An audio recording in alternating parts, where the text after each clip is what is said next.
Hello everyone. आज हम आपके लिए लेकर आए हैं बहुत ही ज़्यादा टेस्टी, बहुत ही ज़्यादा सॉफ्ट और मज़ेदार कराची बिस्किट की रेसिपी।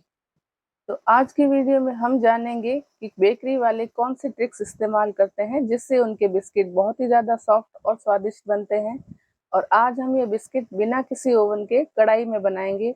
तो आपके पास अगर ओवन नहीं है तो भी आप कढ़ाई में इतने सॉफ्ट, मज़ेदार, फूले फूले बिस्किट बना सकते हैं। तो फटाफट से बिना टाइम वेस्ट किए चलिए जान लेते हैं कि किस तरह से कराची बिस्किट बिना ओवन के कढ़ाई में घर पर बनाए जाएं।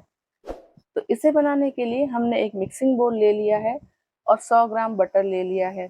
तो बटर आपको बहुत ज़्यादा जमा हुआ नहीं लेना है। जब आप बिस्किट बनाएंगे तो थोड़ी देर के लिए इसे फ्रिज से बाहर निकाल लेंगे और सेमी सॉफ्ट बटर हमें चाहिए। तो इसे हम चम्मच से इस तरह से हल्का हल्का मैश कर लेते हैं। और कप से देखेंगे तो ये आधा कप बटर है और इसके साथ ही हम आधा कप पिसी हुई चीनी इसके अंदर डाल लेंगे। तो छलनी से चीनी को हम छान लेंगे ताकि इसके अंदर कोई भी गांठ गुठली है या फिर साबुत चीनी रह गई है तो वह छलनी में रह जाए। और यह भी यहाँ पर आधा कप है और नाप से देखेंगे तो 100 ग्राम चीनी है, यानी 100 ग्राम बटर और 100 ग्राम चीनी। और कटोरी के नाप से आधा कप है बटर और आधा कप ही चीनी है। तो अब हम इन चीज़ों को आपस में अच्छी तरह से मिक्स कर लेंगे। तो आप चाहें तो चम्मच की हेल्प से मक्खन और चीनी को अच्छी तरह से बीट कर सकते हैं, लेकिन चम्मच से जब हम इसे करते हैं तो बहुत ज़्यादा टाइम लग जाता है। तो आप किसी विस्कर का यूज़ भी कर सकते हैं और इसे हमें तब तक बीट करना है जब तक ये सॉफ्ट और फ्लफी ना हो जाए। तो अगर इलेक्ट्रिक बीटर है तो यह काम आपका बहुत जल्दी हो जाएगा, सिर्फ 1-2 मिनट में ही इस तरह का टेक्सचर हमें मिल जाएगा। आप देख पा रहे हैं कि यहाँ पर मिक्सचर का कलर चेंज हो गया है और लाइट और फ्लफी हो गया है। अब हम इस बोल के ऊपर एक छलनी रखेंगे और इसमें 1 कप मैदा डाल लेंगे और वजन में देखेंगे तो ये 120 ग्राम मैदा है। और इसके साथ ही हमने चौथाई कप कस्टर्ड पाउडर का भी यूज़ किया है। तो कराची बिस्किट में कस्टर्ड पाउडर डालना बेहद ज़रूरी है, इसे आप स्किप ना करें। और अगर आपके पास कस्टर्ड पाउडर नहीं है तो कॉर्नफ्लावर भी डाल सकते हैं। और यहाँ पर हमने आधा चम्मच बेकिंग पाउडर और चौथाई चम्मच बेकिंग सोडा का इस्तेमाल किया है। और यहाँ पर अगर आपने सॉल्टेड बटर लिया है तो नमक डालने की कोई ज़रूरत नहीं है, लेकिन अगर अनसॉल्टेड बटर लिया है तो 1 पिंच नमक भी इसमें डाल लें। और इन चीज़ों को छान कर ही मक्खन वाले मिक्सचर में डालें ताकि इसमें एरिएशन पैदा हो और बिस्किट बहुत ज़्यादा सॉफ्ट बने। और अब जब ये छन जाएगा तो हम इन सारी चीज़ों को आपस में मिक्स कर लेंगे और बहुत ही हल्के हाथों का यूज़ करना है। हमें ज़ोर-ज़ोर से हिलाकर इस मिक्सचर को मिक्स नहीं करना है। अब बारी आती है बिस्किट में फ्लेवर ऐड करने की। तो मोस्टली मार्केट में जो कराची बिस्किट मिलते हैं उसके अंदर मिक्स फ्रूट एसेंस डला हुआ होता है। तो अगर आपके पास वो नहीं है तो आप पाइनएप्पल, रोज़ या फिर कोई भी एसेंस जो आपको पसंद हो वो डाल सकते हैं। और चाहे तो आप इसमें इलायची पाउडर भी डाल सकते हैं और वो भी नहीं है तो वनीला एसेंस डालें। हमने यहाँ पर मिक्स फ्रूट एसेंस का यूज़ किया है और साथ ही 1/4 कप हमने यहाँ पर टूटी फ्रूटी डाली है। तो यह भी इस बिस्किट में ज़रूरी होती है। और हमने यहाँ पर 1 टेबल स्पून काजू को बारीक काट कर डाल दिया है। तो टूटी फ्रूटी और काजू ये भी आप स्किप ना करें, यह भी इस बिस्किट की जान है और मार्केट में इसी तरह के मिलते हैं।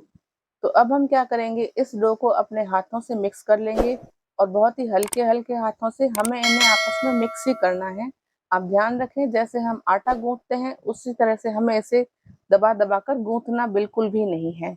अब अगर आपने सारी चीज़ों को सही-सही नाप कर ली है तो और कोई चीज़ डालने की ज़रूरत नहीं है। लेकिन कभी-कभी नाप थोड़ा-सा ऊपर-नीचे हो जाता है तो आपको अगर ये ड्राई लगे तो 1 चम्मच दूध डाल सकते हैं और अगर आपको ये गीला लग रहा है तो 1-2 चम्मच मैदा डाल लें। लेकिन सही नाप से अगर आप बनाएँगे तो कुछ भी और ऐड करने की ज़रूरत नहीं है। और अब हम क्या करेंगे कि इस तरह से एक क्लिंग रैप ले लेंगे। अगर आपके पास क्लिंग रैप नहीं है तो आप एल्यूमीनियम फॉइल ले सकते हैं या फिर आप कोई भी पॉलीथीन शीट भी ले सकते हैं और बटर पेपर भी ले सकते हैं। और इस डो को हम उसके ऊपर इस तरह से रख लेंगे और फिर हाथों से थोड़ा-थोड़ा प्रेस करके इसे बिस्किट के जैसे शेप देंगे। यानी कि अगर हम स्क्वायर या चौकोर बिस्किट बना रहे हैं तो डो को उस हिसाब से रखेंगे और अगर आपको गोल बिस्किट बनाने हैं तो आप रोल कर लीजिए गोल-गोल। तो यह आपकी चॉइस है। और आप अब इस तरह से इसे दबाएँगे, क्योंकि हम आज स्क्वायर बिस्किट बना रहे हैं तो हम इस तरह से लॉग बना रहे हैं। और अब हम क्लिंग रैप को इसके नाप के हिसाब से काट लेंगे और इस तरह से हम इसको फ़ोल्ड कर लेंगे। और अच्छी तरह से फोल्ड करना है ताकि यह डो बिखरे नहीं, आपस में जुड़ा रहे, ताकि जब हम इसे कट करें तो इजीली कट हो सके। तो आप वीडियो में देख पा रहे हैं कि किस तरह से हमने इसे ऐसे चौकोर शेप दे दिया है ताकि यह बिस्किट चौकोर चौकोर बने। और अब जिस तरह से हम एक टॉफ़ी को रैप करते हैं, ठीक उसी तरह से हमने इसे रैप कर लिया है और इसे हम फ्रिज में लगभग आधे घंटे के लिए रख लेंगे। तो कम से कम आधा घंटा हमें इसमें फ्रिज में रखना ज़रूरी है। आधा घंटा हो चुका है और बिस्किट के डो को हमने फ्रिज से निकाल लिया है। तो आप देख रहे हैं कि ये अच्छी तरह सेट हो चुका है। तो इसे हमें नॉर्मल फ्रिज में ही रखना है, ध्यान रखें इसे फ्रीज़र में बिल्कुल ना रखें। और अब हम इन्हें कट कर लेंगे।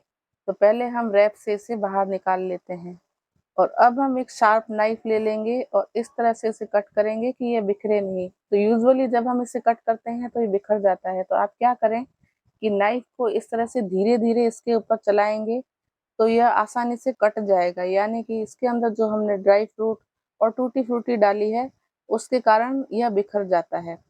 तो आप बड़ी ही सावधानी से इन्हें कट कर लें। क्योंकि हम आज कढ़ाई में इन्हें बेक कर रहे हैं, तो हम क्या करेंगे, कढ़ाई के नाप के हिसाब से एक प्लेट या कोई भी इस तरह का मोल्ड ले लेंगे। हमने यहाँ पर नॉन स्टिक मोल्ड लिया है। आप कोई थाली या प्लेट लेते हैं तो उसे पहले घी या तेल से अच्छी तरह से ग्रीस कर लें और चाहें तो बटर पेपर भी लगा सकते हैं। और फिर उसके ऊपर जब हम बिस्किट रखेंगे तो हमें ध्यान रखना है कि इन्हें थोड़ी दूरी पर रखें, क्योंकि जब ये बिस्किट बेक होंगे तो ये फूलेंगे और थोड़े फैल जाएँगे और अपनी साइज़ से थोड़े बड़े हो जाएँगे। तो आप बीच में गैप ज़रूर रखें। और हमें पहले इतना पता नहीं था कि इतने ज़्यादा फूल जाएँगे, तो हमने थोड़ा-थोड़ा डिस्टेंस रखा था और जब ये आपस में चिपक जाते हैं तो ये फिर इनका शेप थोड़ा बिगड़ सकता है। अब बिस्कुट को अपनी पसंद के हिसाब से डेकोरेट कर लें। तो हमने बारीक बादाम को काट कर इसके ऊपर थोड़ा-सा चिपका दिया है। आप अपनी पसंद से इसे कैसे भी डेकोरेट कर सकते हैं। अब पहले से ही प्री हीटेड कढ़ाई में हम इसे रख लेते हैं। हमने 5 मिनट के लिए मीडियम फ्लेम पर कढ़ाई को पहले से प्री हीट कर लिया था और उसके अंदर एक स्टैंड रख लिया था। और अब आँच को बिल्कुल ही लो कर लेंगे और इसे बेक होने के लिए रख लेंगे। तो आप देख पा रहे हैं कि जब हमने बिस्किट इसके अंदर रखे थे, तो उनकी साइज़ क्या थी और अब जैसे-जैसे ये बेक हो रहे हैं, तो धीरे-धीरे ये फूल रहे हैं और अपनी साइज़ में बड़े भी होते जा रहे हैं। तो यह निशानी है कि आपके बिस्किट अच्छी तरह से बेक हो रहे हैं। 20 मिनट हो चुके हैं और आप देख रहे हैं कि कितने अच्छे मस्त ये फूल गए हैं, बिना किसी ओवन के भी ये तैयार हो गए हैं। और इन्हें हम सावधानी से बाहर निकाल लेंगे और एक बात का ध्यान रखें कि गरमा-गरम बिस्किट को आप बिल्कुल भी टच नहीं करें, नहीं तो ये टूट जाएँगे। अब हम बाकी बचे हुए बिस्किट को आपको कुकर में बेक करके भी दिखा लेंगे कि आपके पास अगर कढ़ाई में बेक करने की सुविधा नहीं है, तो कुकर में कैसे करें। तो हमने कुकर को भी प्रीहीट कर लिया है और इस थाली को हम प्रीहीटेड कुकर में रख लेंगे और फिर उसे ढककर उसी तरह से लो फ्लेम पर हम लगभग 20 मिनट के लिए बेक कर लेंगे।